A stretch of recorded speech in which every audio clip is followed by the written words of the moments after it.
Ang kwentong ito ay hango sa totoong buhay. Karanasan ito ni Waldo. Taong 1950, Pili, Camarines Sur.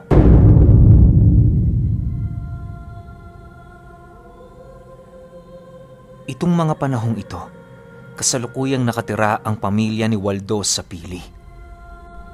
Ang kanyang asawa kilalang manghuhula sa kanila, habang siya naman ay isang bayarang mangkukulam sa kabilang lugar.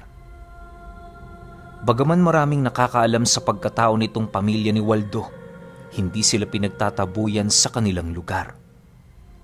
Mabuti kasi itong makisama at lahat ng kakilala nila, hindi nila ginagalaw. Kumbaga, kahit may tangan silang lihim na karunungan, mas matimbang pa rin sa kanila ang pagmamahal sa kapwa.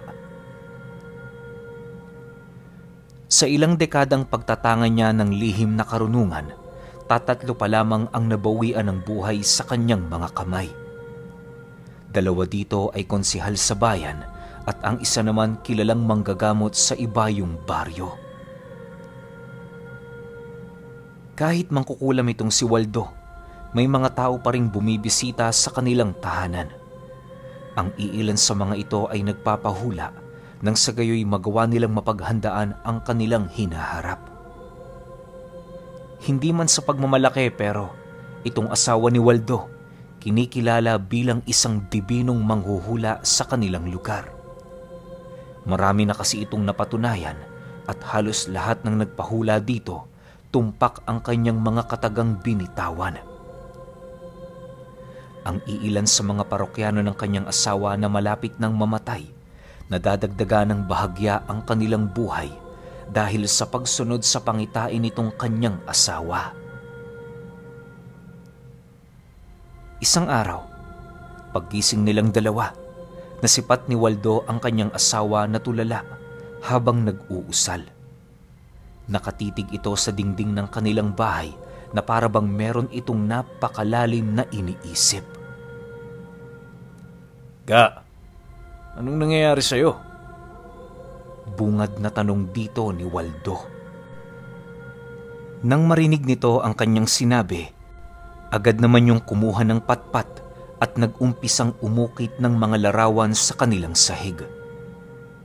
Ang nasipat niya noong iginuhit ng kanyang asawa ay parabang isang uri ng napakalaking ulap na bumagsak sa kanila. Matapos niya yung malikha, inilahad nito sa kanya na babalutin ang kanilang lugar ng isang napakakapal na ulap sa loob ng 3 araw. Marami ang mamamatay at magkakagulo sa loob ng mga araw na yon. Dagdag pa nito na 1 linggo magmula ng araw na mapaginipan niya ito, mangyayari yon sa kanilang baryo. Walang makakapigil sa ganoong pangyayari, gawa ng likhayo ng kalikasan. Matapos marinig ni Waldo ang salaysay ng kanyang asawa, dali-dali naman siyang lumabas ng kanilang bahay upang ipagsabi ang mga bagay na kanyang nalaman. Masikreto kasi ang asawa niyang yon, na halos umabot na sa puntong ang mga panaginip nitong nakikita sa kanyang pagpapahinga, hindi nito nagagawang mailahad sa mga taong nakapaligid sa kanya. Kumbaga, upang makita mo ang kanyang masamang panaginip, kinakailangang naroon ka sa oras na iyon ay kanyang iginuhit sa lupa. Habang binabagtas ni Waldo ang daan patungo sa kanyang kapitbahay, panay naman ang kanyang pagmamasid sa ulap. Nang mapagtanto niyang wala namang kakaiba sa paligid, minabuti niyang bilisan ang pagtungo sa bahay ng kanyang kaibigan. Pagdating niya rito, nadatna naman niya yung nagkakape habang nakatunganga sa mga pananim nitong ampalaya. "Oh, Waldo! Ba't ang aga pa ng pagbisita mo? May nangyari ba? Siguro nag-away na naman kayo ni Roling, ano?" Pabirong wika ng kanyang kaibigan habang tumatayo. "Hindi. Meron lang ako sasabihin sa yung isang mahalagang bagay. Nga pala, may napaginipang kagabi si Roling. Inilahad niya to sa akin. Ang sabi niya, 1 linggo magmula ngayong araw, merong bababang makapal na ulap sa ating lugar. Marami ang mamamatay sa 3 araw na pananatili nito. Kung ako sa'yo, habang hindi pa nangyayari ang panaginip na yon, mas mabuting umalis ka na rito. Seryosong sagot naman ni Waldo. Nang marinig ito ng kanyang kaibigan, maging ito man hindi makapaniwala sa kanyang sinabi. Alam ng kaibigan niyang yon kung seryoso siya o hindi, sa kadahilanang kapag nagsasalita siya ng pabiro, meron ito palaging tawa sa dulo ng kanyang sinasabi. Sa pagpapatuloy ng kanilang pag-uusap, agad namang inihanda ng kanyang kaibigan ang mga gamit nito. Nangako din ito sa kanya na siya na lamang ang magsasabi sa kanilang mga kababaryo nang sa gayoy hindi na mas lalong maabala pa si Waldo. Ilang araw pa ang lumipas, putok na sa kanilang lugar ang usapin. Ang iilan sa kanilang mga kakilala ay umalis na, alinsunod sa ibinigay nilang babala. Habang ang mga mayayaman naman noong may negosyo sa lugar, piniling manatili, gawa ng ang nasa isip nito, maaaring pakana lamang yon ng mag-asawa. Sa pagtungtong ng araw ng kanilang paghihintay, kitang-kita nila ang napakakapal na ulap na dahan-dahang bumababa sa ere. Habang pinagmamasdan niyo ni Waldo, may nasisipat silang iilang mga kababaryo na mabilisan ng lumayo. Bago pa man sumapit ang tanghali, binalot na ang kanilang baryo ng kadiliman. Halos wala sila doong maaninag sa lugar, gawa ng punong-puno na ito ng ulap. Bumibigat na din ang kanilang pakiramdam, indikasyon na papaunti na lamang ng papaunti ang hangin sa paligid. Ilang minuto pa ang lumipas, nagpasya silang mag-asawa na maglakad sa sentro ng kanilang baryo. Pinili nilang wag linisin ang lugar sa paniniwalang meron silang makikitang kakaibang bagay na dala ng pangyayaring yon. Habang binabagtas nila ang daan, panay naman ang pagmamasid ni Waldo sa buong paligid. Maya-maya pa, biglang sumimoy ang isang napakalakas na hangin at kasabay nito ang pagsilay niya ng mga namumulang mata sa likod ng ulap na nakapaligid sa kanila. Nang makita ito ng kanyang asawa, agad naman yung napatakbo papalayo habang paulit-ulit na sumisigaw. Dala ng pagkataranta noon ni Waldo, minabuti niyang sundan ito upang hindi sila magkalayo. Sa pag-alis niya sa lugar na kinaroroonan ng mga mapupulang mata, bigla naman siya doong napalingon nang makarinig siya ng mga pag-uumpugan ng bakal. Sa isang iglap, bumungad sa kanyang kinatatayuan ang mga halimaw na pilit nilalabanan ng mga mapuputing nilalang. Habang pinagmamasdan niya ang mga ito, pinaghalong pagkatakot at pagkagulat ang kanyang naramdaman. Ni hindi nga niya noon maigalaw ang kanyang paa sa kadahilan ng unang beses pa lamang niyang makasilay ng ganoong kaganapan. Hindi man sa pagmamayabang pero kapag nakakakita itong si Waldo ng mga engkanto o aswang, ni katiting ng kanyang buhok sa katawan ay hindi siya kinikilabutan. Subalit sa puntong yon, tila ba nagbago ang lahat ng kanyang nararamdaman. Kung hindi pa siya hinila papalayo ng kanyang asawa, malamang sa malamang nadamay siya sa digmaan ng dalawang magkasalungat na puwersa.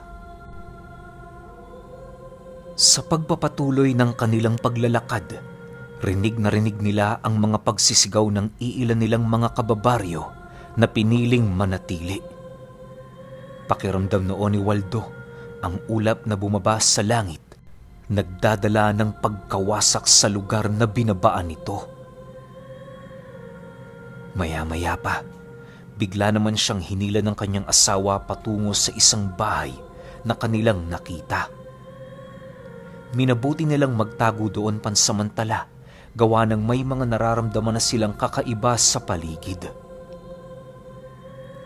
Sa pagsuot nila sa ilalim ng siwang ng sahig, sakto naman nilang nakita ang isang hukbo ng mga nilalang na nababalot ang buong katawan ng baluti. May mga daladala itong sibat na parabang merong hinahanap. Paglalarawan niya sa mga nilalang ngayon, meron itong mapuputing kalasag na nakasuot sa kanilang buong katawan. Ang sibat na hawak ng mga ito ay halos hindi niya masipat ang pinakatalim na parabang ilang dipa ang haba nito. Dagdag pa ni Waldo na ang pagmumukha ng mga mandirigmang kanilang nasilayan noon ay hindi niya gaanong naaaninag na parabang hindi yun nakikita ng mga ordinaryong mata ng tao. Sa pagpapatuloy ng kanyang pagmamasid, doon niya nasipat ang pagkasira ng naglalakad na hukbo nang bigla itong sunggaba ng mga nilalang na lumitaw na lang sa kanilang harapan. Nagpatuloy ang ganoong digmaan hanggang sa dumating ang puntong dahan-dahan na yung naglaho sa kanilang paningin. Makalipas pa ang ilang oras, napakadesperado na nilang mag-asawa na makaalis sa lugar. Wala na silang pakialam kung saan pa sila makapunta, basta ang mahalaga matakasan nila ang ulap na yun. Sa pagdating nila sa dulong parte ng lugar, bigla naman silang natigilan sa kanilang pananakbo nang makasilay sila ng isang nilalang na merong kalasag at 4 na pakpak. Nakatingin ito sa kanila habang nananatiling walang imik. Nang mapagtanto ni Waldo na hindi sila ang pakay ng nilalang, minabuti nilang dahan-dahang lumapit sa kinaroroonan nito. Alam kasi nilang sa likod ng nilalang na yon ang hangganan ng ulap na kanina pa nilang nais matakasan. Subalit habang naglalakad sila papalapit sa nilalang, kitang-kita ni Waldo ang dahan-dahang pagliyab ng hawak nitong sibat. Nang ilang dipa na lamang ang kanilang pagitan, agad namang itinuro ng nilalang na yun sa kanila ang talim ng sibat nito, indikasyon na hindi ito mag-aalangan na sila'y saktan kapag pinili pa nilang lumapit.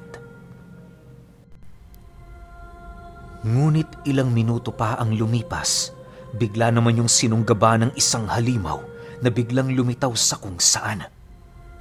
Pagtarak ng matatalas nitong pangil sa leeg ng nakakalasag na nilalang, tumila po ng dugo nito sa pagmumuka ni Waldo.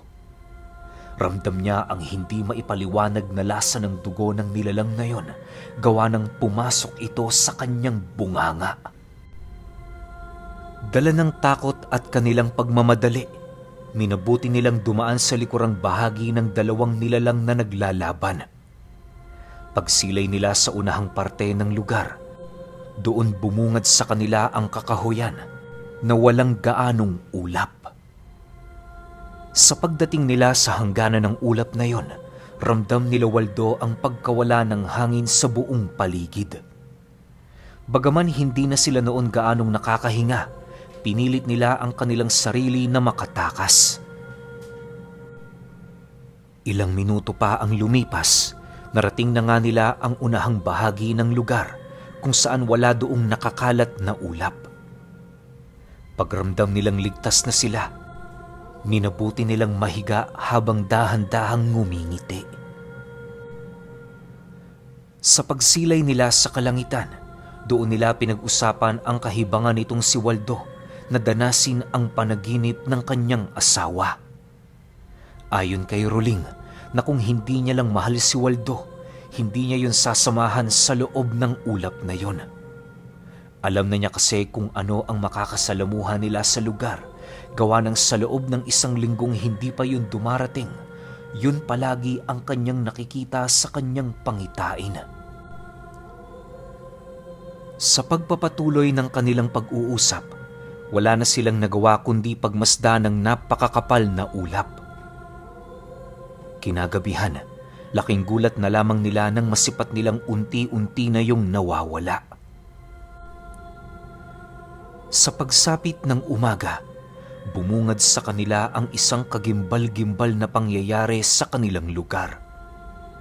Ang ulap sa paligid tuluyan ng naglaho. Ang tanging natira na lamang doon ay ang bakas ng mga nangyaring digmaan sa pagitan ng magkabilang panig.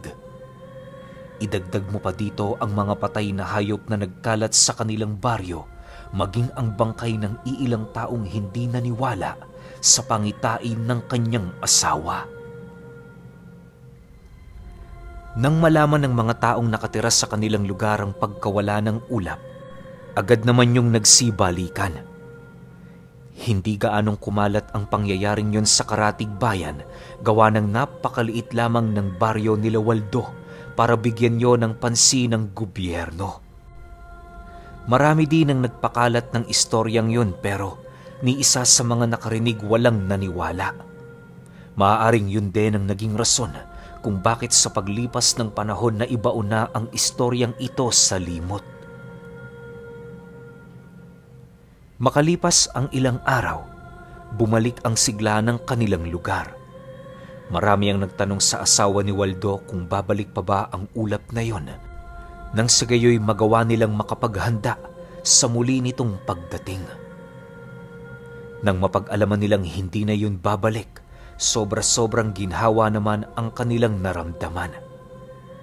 Sa pagbalik ng katahimikan sa paligid, nagpatuloy ang kanilang ordinaryong pamumuhay. Ngunit lingid sa kaalaman noon ni Waldo na ang dugo ng nilalang na tumalsik sa kanya nagdulot ng pagbabago sa kanyang katawan. Hindi niya pa yun gaanong natutuklasan sa kadahilanang hindi pa naman niya ginagamit ang kanyang karunungan sa pangungulam. Isang araw, merong dumating na bisita sa kanilang lugar na nanggaling pa sa ibayong baryo. Isa lang ang pakay nito at yon ay ang kakayahan ni Waldo. Pagdating nito sa kanilang tahanan, agad naman itong ipinagtapat sa kanya ang maitim nitong balak. Waldo, hindi na ako magpapaligoy-ligoy pa sa inyo. Kailangan ko ang tulong mo. Meron akong ipapapatay sa'yo. Dahil importante ang taong ito, dadagdagan ko ang pabuyang ibibigay ko sa'yo kapag nagawa mo ng trabaho. Sa ngayon, heto ang pera. Paunang bayad. Wika ng kanyang suking parokyano. Nang marinig ito ni Waldo, agad naman itong kinuha ang salapi, kalakip ang buhok ng biktima. Sa pagpapatuloy ng kanilang pag-uusap, minabuti niyang alamin muna ang panig ng parokyano bago gawin ang kanyang trabaho. Iniiwasan niya kasi noong pumatay ng kapwa kapag hindi naman gaanong kabigatan ang sala nito. Ayon sa parokyanong kanyang kausap, malalim ang kanyang galit sa taong kanyang pinapapatay. May mga kasalanan niyong nagawa sa kanya, kagaya ng pagkain ito ng sanggol sa sinapupunan ng kanyang asawa. Bagaman hindi napatunayan na aswang ang kanyang ipinapapatay, malakas ang kutob nito na yon ang may sala kung bakit nagkanda leche-leche ang kanilang buhay.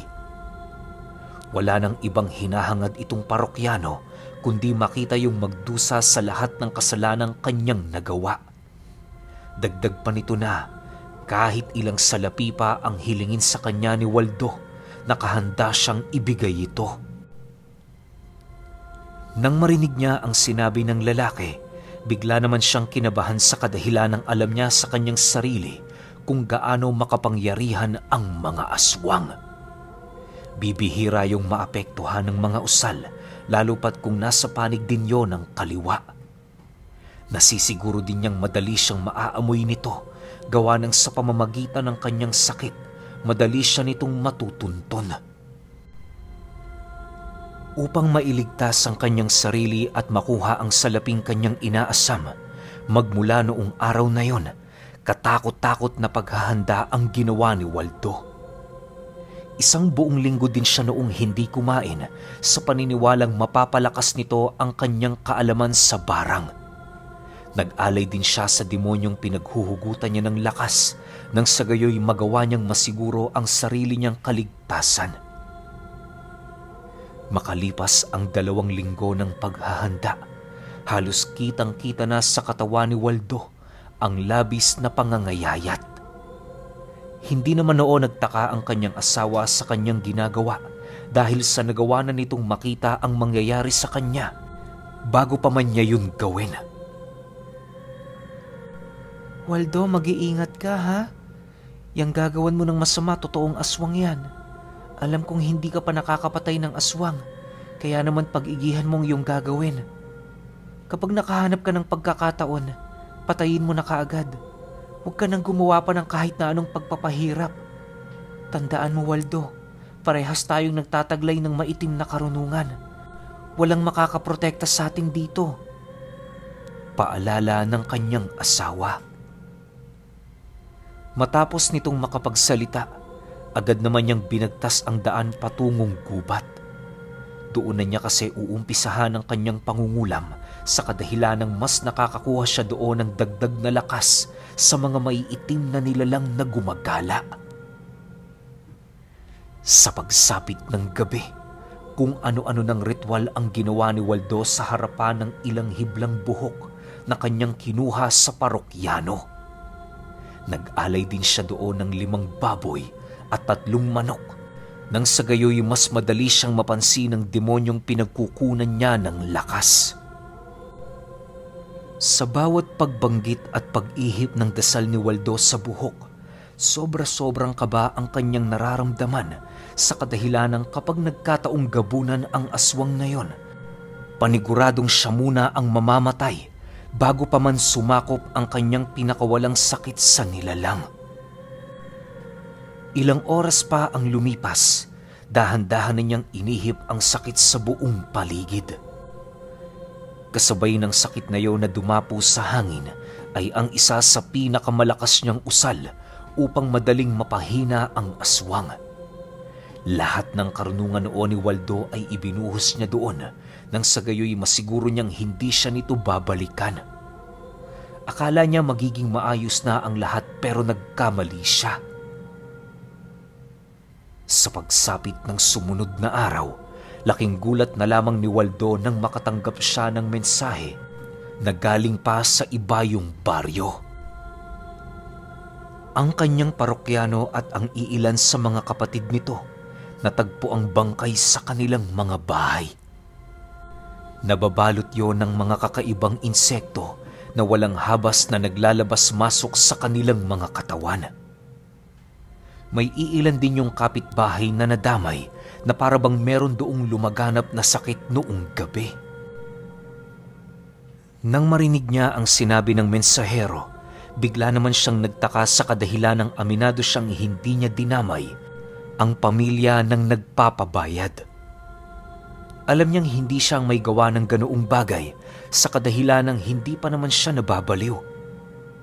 Wala naman sigurong mangkukulam na binayaran ng paunang bayad ang magtatraidor sa nag-utos sa kanya, di ba? Upang makumpirma ang kanyang haka-haka, minabuti niyang tumungo sa lugar nito kasama ang kanyang asawa. Iisa lang ang hangad noon ni Waldo at yon ay mapatunayan na hindi siya ang may gawa sa pagkamatay nito. Nang marating nila ang lugar, bumungad sa kanila ang 7 kabaong na nakaburol.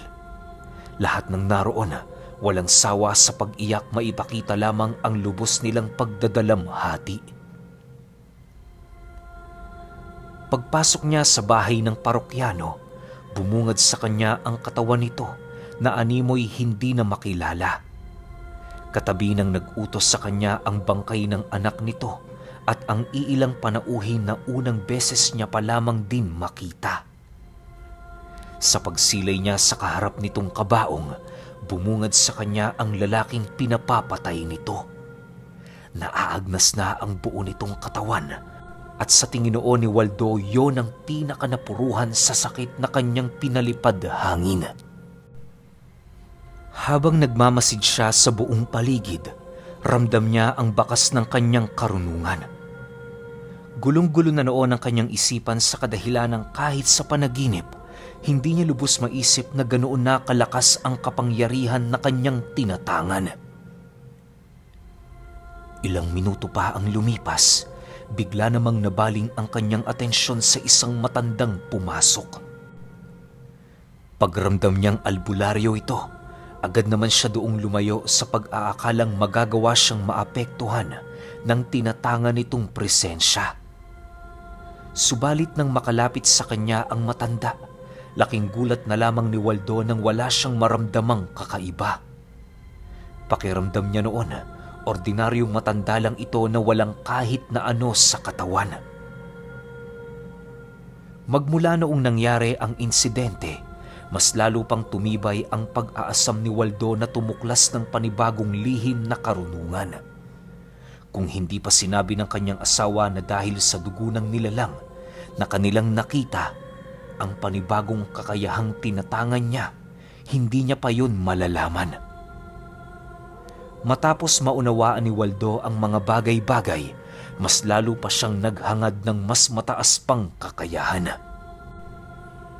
Sa ilang taon nilang paninirahan sa lugar, humigit na sa 11 katao ang kanyang napatay. Lahat yon ay bayad ng mga suki niyang parokyano na nanggaling pa sa iba't ibang lugar. Dahil din sa ganoong trabaho ni Waldo, kung kaya't labis-labis ang pangingilag sa kanya ng mga taong may alam sa mga karunungan. Akala niya habang buhay siyang ganon, subalit nagkamali siya. Sumapit ang isang araw, bigla na lamang ipinagtapat ng kanyang asawa ang tungkol sa hula nito, ukol sa kanyang tadhana. Nang marinig ni Waldo ang masalimuot nitong pangitain tungkol sa kanya, wala na siyang nagawa kundi ang rumatay sa kanyang higaan. Sa isang iglap, nakaramdam siya ng pagkabalisa at hindi naglaon tuluyan na ngang nawala ng lakas ang buo niyang katawan.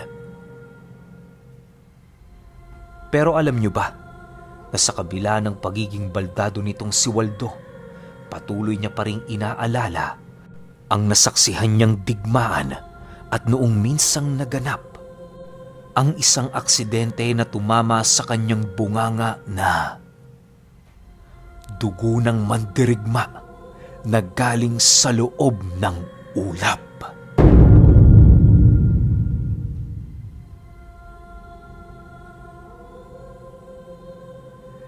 Okay, opinyon ko sa kwento. Ano kaya yung mga naglalaban na nila lang sa ulap, no? Kasi isipin niyo hindi ko maiisip na kanan eh. Kasi kung kanan yun, tapos kaliwa to si Waldo, bakit mas tumindi at mas lumakas pa yung kapangyarihan niya, di ba? Kasi pero kung sa description naman natin pagbabasehan, may kalaban yun, may hawak siya, may armor siya, may hawak siyang sibat, tas binalaan nga sila na pag dumaan sila ron, sasaktan sila, di ba? Tapos ang lumusob doon, matik, sa kaliwa yun kasi halimaw kasi kinagat siya, di ba? Tapos pagkagat, tumalisik yung dugo kay Waldo, mas napalakas pa si Waldo. Ano kayang ibig sabihin nun? Dugo kaya ng yun, maharlikang engkanto? Matinding mandirigma sa kung anumang panig yan, kung kaliwa man o kanan? Kasi nagpapa-enhance siya ng kakayahan Tapos meron pa ritong eksena na merong albularyo sa kanan na nakita ni Waldo pero wala siyang naramdaman. Ibig sabihin, ano ba?